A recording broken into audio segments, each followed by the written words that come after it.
ആശാപ്രവർത്തകർ സെക്രട്ടേറിയറ്റിന് മുന്നിൽ സമരം തുടരുകയാണ്. ഇന്ന് 23-ാം ദിവസമാണ്.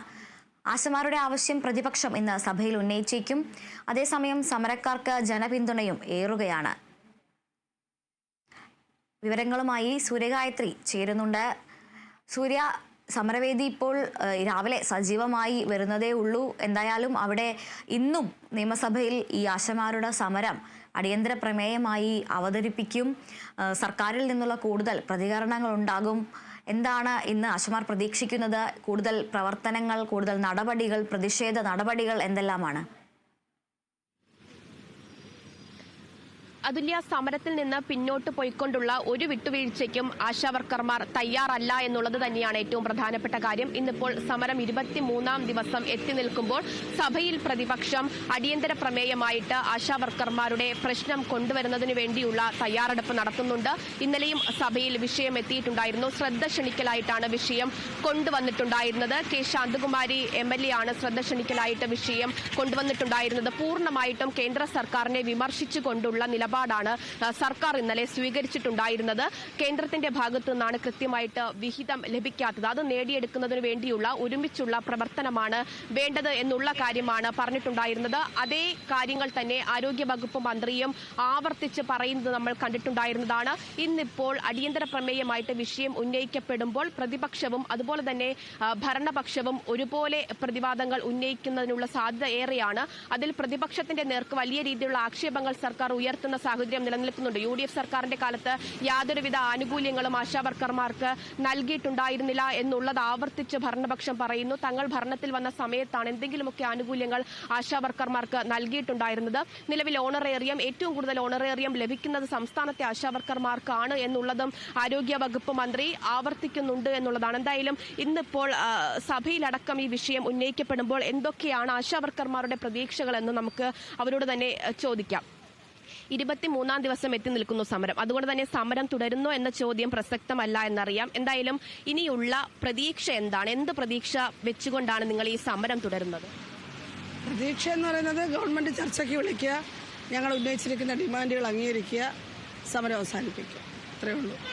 ഇന്നലെ ഇപ്പോൾ വലിയ മാർച്ചൊക്കെ നടത്തിയിട്ടുണ്ടായിരുന്നു. നിയമസഭയിലേക്ക് ശ്രദ്ധ ക്ഷണിക്കലായിട്ട് വിഷയം കൊണ്ടുവന്നിട്ടുണ്ടായിരുന്നു. കേന്ദ്ര സർക്കാരിനെതിരെയാണ് വിമർശനം സംസ്ഥാന സർക്കാർ ഉയർത്തുന്നത്. കേന്ദ്രത്തിന്റെ ഭാഗത്ത് നിന്ന് വേണ്ട സഹായം ലഭിച്ചെടുക്കുന്നതിന് വേണ്ടി ഒരുമിച്ച് നിൽക്കണമെന്നുള്ളതാണ് സംസ്ഥാന സർക്കാർ പറയുന്നത്. ഓണറേറിയം ഏറ്റവും അധികം ലഭിക്കുന്നത് നിങ്ങൾക്കാണ് എന്നുള്ളത് ആരോഗ്യവകുപ്പ് മന്ത്രി ഇന്നലെയും ആവർത്തിക്കുന്നത് നമ്മൾ കണ്ടിട്ടുണ്ടായിരുന്നു. ഓണറേറിയം അധികം ലഭിക്കുന്ന സംസ്ഥാനം കേരളമല്ല. അത് അവരെന്തിനാണ് നിയമസഭയ്ക്കകത്തും കള്ളം പറയുന്നറിയില്ല. സിക്കിം എന്ന സംസ്ഥാനത്തിന് 10,000 രൂപ ഓണറേറിയം കിട്ടിത്തുടങ്ങിയിട്ട് കുറച്ചേറെ നാളുകളായി. അത് ഈ മാധ്യമങ്ങളിൽ വരുന്ന വാർത്തകളെല്ലാം സിക്കിം എന്ന സംസ്ഥാനത്തെ ഒഴിവാക്കിയിരിക്കണം. ഇന്ത്യയിൽ അങ്ങനെ ഒരു സംസ്ഥാനം ഉണ്ട്, സിക്കിം. അതങ്ങ് ഒഴിവാക്കിയിരിക്കുക. അതാണ് അത് സംബന്ധിച്ച് പറയാനുള്ളത്. ഞങ്ങൾ സമരം ചെയ്യുന്നതിന് വ്യക്തമായ കാരണമുണ്ട്. ഓണറേറിയവും അതുപോലെ വിരമിക്കൽ പ്രായവും വിരമിക്കൽ ആനുകൂല്യം പ്രഖ്യാപിക്കേണ്ട സംസ്ഥാന സർക്കാർ തന്നെയാണ്. അങ്ങനെയാണെങ്കിൽ ഇപ്പോൾ 7,000 രൂപ ആരാണ്? കേന്ദ്ര ഗവൺമെൻറ്റാണോ നിശ്ചയിച്ചത്? കേന്ദ്ര ഗവൺമെൻറ് അല്ലല്ലോ, സംസ്ഥാന ഗവൺമെൻറ് തന്നെയാണ്. അപ്പോൾ ഇപ്പോൾ കേന്ദ്രത്തിൽ നിന്ന് വിഹിതം കിട്ടാനുണ്ടെങ്കിൽ തീർച്ചയായിട്ടും അത് വാങ്ങണം. അത് ഈ മേഖലയിൽ നിന്നല്ല, എല്ലാ മേഖലയിലേക്കും വാങ്ങിയെടുക്കേണ്ടതുണ്ട്. സംസ്ഥാനം അതിന് ചെയ്യേണ്ടുന്ന കാര്യങ്ങൾ എന്താണെന്ന് ജനങ്ങളുടെ മുമ്പാകെ പറയും. ഒരു പുകമറ സൃഷ്ടിച്ച് കേന്ദ്രം തരാത്തതുകൊണ്ടാണ് ഞങ്ങൾക്ക് തരുന്നില്ല എന്ന് പറയുന്നതിനപ്പുറത്തേക്ക് കുറച്ചുകൂടെ വ്യക്തത ഉണ്ട്. ഇപ്പോൾ 23 ദിവസമായില്ലേ, ഒരേ പല്ലവി തന്നെ ആവർത്തിച്ചുകൊണ്ടിരിക്കുന്നതിന് പകരം കുറച്ചുകൂടെ അതിനൊരു വ്യക്തത വരുത്തിക്കൂടെ? ഈ രാജ്യത്തെ മുഴുവൻ ജനങ്ങളും കൂടെ ചെല്ലില്ലേ കേന്ദ്രത്തിൽ നിന്ന് വാങ്ങാൻ?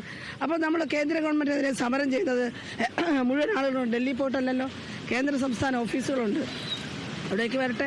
അപ്പോൾ അത് ആശാ വർക്കർമാരുടെ പണിയല്ലത്. കേന്ദ്രത്തിൽ നിന്ന് വാങ്ങിയെടുക്കാൻ നമ്മൾ അതിന് വേണ്ടുന്ന ഉത്തരവാദിത്തപ്പെട്ട ആളുകളെ നിയോഗിച്ചിട്ടുണ്ട്. അവർ വാങ്ങണം. അവർ വാങ്ങിയെടുത്തില്ലെങ്കിൽ അവരെ പറഞ്ഞ് വീട്ടിലേക്ക് വിടണം. അവർക്ക് ഈ 15 ലക്ഷവും 50 ലക്ഷവും ശമ്പളവും പെൻഷനും ആനുകൂല്യങ്ങളും കൊടുത്ത് അവിടെ ഇരുത്തേണ്ട കാര്യമില്ല. അപ്പോൾ അവരുടെ യഥാർത്ഥത്തിലുള്ള തനിനിറം പുറത്തു വന്നുകൊണ്ടിരിക്കുക. ഈ മുട്ടാപ്പോക്ക് ന്യായമൊന്നും പറയേണ്ട. ഈ അശ്ലീല പദങ്ങളും ആക്ഷേപങ്ങളും ഒക്കെ മതിയാക്കിയിട്ട് വളരെ ജനകീയമായ ഈ സമരത്തിൻ്റെ മുന്നിൽ ജനാധിപത്യപരമായി സർക്കാർ പ്രവർത്തിക്കണം. മുഷ്കൊന്നും ഇങ്ങോട്ട് എടുക്കേണ്ട കാര്യമില്ല. സർക്കാർ എന്തിനാണ് ജനങ്ങളെ വെല്ലുവിളിക്കുന്നത്? ഈ ജനങ്ങൾ വോട്ട് ചെയ്തിട്ടല്ലേ ഗവൺമെൻറ് അധികാരത്തിൽ വന്നത്? ജനങ്ങളുടെ വോട്ട് മാത്രമാണോ? അധ്വാനം, പണം, ഇവർ കാലാകാലങ്ങളിൽ കൂട്ടുന്ന നികുതികളെല്ലാം ജനങ്ങൾ കൊടുക്കുന്നതല്ലേ? ഈ ആളുകൾക്ക് എന്തെങ്കിലും ചെലവുണ്ടോ? ജനങ്ങളുടെ പ്രമേയമായിട്ടെന്ന് വിഷയം സഭയിൽ കൊണ്ടുവരുമ്പോൾ പ്രതീക്ഷയുണ്ടോ അടുത്തൊരു ചർച്ചയ്ക്ക് സാധ്യതയുണ്ട്, പരിഹാരമാകുമെന്നുള്ളത്? അടിയന്തര പ്രമേയമായി വരുമ്പോൾ ഞങ്ങൾക്ക് വളരെ പ്രതീക്ഷയുണ്ട്. ഇത് പരിഹരിച്ചേ പറ്റുള്ളൂ. നിങ്ങൾ ചർച്ച ചെയ്താലും ഇല്ലെങ്കിലും ഈ കേരളത്തിൻ്റെ മുന്നിൽ, ലോകത്തിൻ്റെ മുന്നിൽ ഇത് പരിഹരിച്ചേ പറ്റുള്ളൂ. ഇന്നലെ ഹൈക്കോടതി എന്താ പറഞ്ഞിരിക്കുന്നത്? ആശാവർക്കർമാരുടെ ടാർപോളിൻ അഴിക്കാനുള്ള ഉത്സാഹം കണ്ണൂരിലെ പന്തലഴിക്കാനില്ലെന്ന് കോടതി പറഞ്ഞിരിക്കുകയല്ലേ? കോടതിയൊക്കെ കാണുന്നുണ്ട്.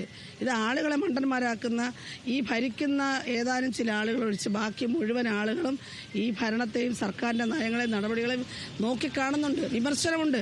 അതുകൊണ്ടാണ് പന്തലിലേക്ക് ഇത്രയധികം പൊതുസാമാന്യ ജനങ്ങൾ വരുന്നത്. CIT നേതാക്കൾ അധിക്ഷേപം തുടരുകയാണ്. ഇപ്പോൾ കഴിഞ്ഞ ദിവസം BJP നേതാവ് അടക്കം വേദിയിലേക്ക് വന്നതിൽ വലിയ രീതിയിലുള്ള അധിക്ഷേപ പരാമർശങ്ങൾ CIT നേതാവിന്റെ ഭാഗത്തു നിന്നൊക്കെ ഉണ്ടായിരുന്നു. അതിനോടൊക്കെയുള്ള പ്രതികരണം ലൈസൻസ് കൊടുത്തിരിക്കുകയാണ്. അവരെ എല്ലാ നേതാക്കൾക്കും ലൈസൻസ് കൊടുത്തിരിക്കുകയാണ്. നിങ്ങൾക്ക് വായി തോന്നുന്നതൊക്കെ പറയാനുള്ള ലൈസൻസ്. എന്നിട്ട് നിയമസഭയിൽ കുട്ടികൾ കാണിച്ചുകൊണ്ടിരിക്കുന്ന അതിക്രമങ്ങളെക്കുറിച്ച് വലിയ ചർച്ച നടക്കുന്നു. ഇവർ പഠിപ്പിച്ച് വിട്ട പാഠമാണ് നമ്മുടെ കുഞ്ഞുങ്ങളെന്ന് കാണിച്ചുകൊണ്ടിരിക്കുന്നത്. നമ്മുടെ കുട്ടികളെ ഇരകളും പ്രതികളുമാക്കിയിരിക്കുന്നത് ഈ ഭരണ സംവിധാനം തന്നെയാണ്. 52 വെട്ടുവെട്ടാൻ പഠിപ്പിച്ചു കൊടുത്തൊരു പാർട്ടി എങ്ങനെയാണ് കുട്ടികളെ ക്യാമ്പസുകളിൽ ഇതുപോലെ കൊലപാതകം നടത്തുമ്പോൾ കുട്ടികളെങ്ങനെ ചെയ്യാതിരിക്കും? ഇതാരാ പഠിപ്പിക്കുന്നത്? അപ്പോൾ ഈ സമൂഹത്തിലുണ്ടായിരിക്കുന്നതിൻ്റെ പൂർണ്ണമായ ഉത്തരവാദിത്തം ഇന്ന് ഭരിച്ചുകൊണ്ടിരിക്കുന്ന സംസ്ഥാന സർക്കാരിനെയാണ്. അതുകൊണ്ട് ഈ പുറംപൂച്ചിലൊന്നും യാതൊരു കാര്യമില്ല.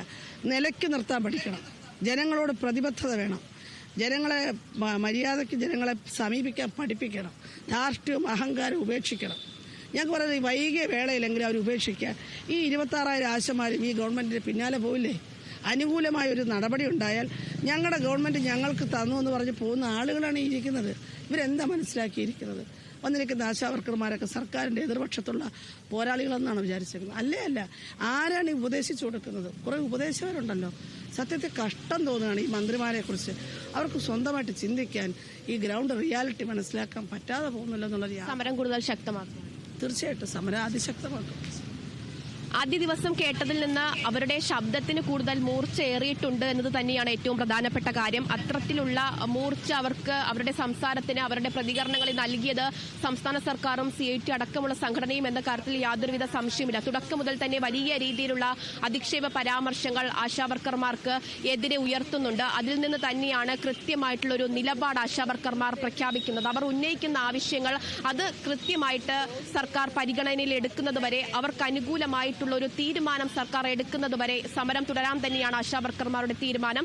ഇന്നിപ്പോൾ പ്രതിപക്ഷം അടിയന്തര പ്രമേയ വിഷയമായിട്ട് ഈ ആശമാരുടെ പ്രശ്നം സഭയിൽ കൊണ്ടുവരുന്നതിൽ വലിയ രീതിയിലുള്ള പ്രതീക്ഷ ആശാവർക്കർമാർക്ക് ഉണ്ട് എന്നുള്ളതാണ്. ഇതിലെങ്കിലും ഒരു തീരുമാനം ഉണ്ടാകും, ഒരു പരിഹാരം ഉണ്ടാകും എന്ന് ആശാവർക്കർമാർ ഉറച്ചു വിശ്വസിക്കുന്നു.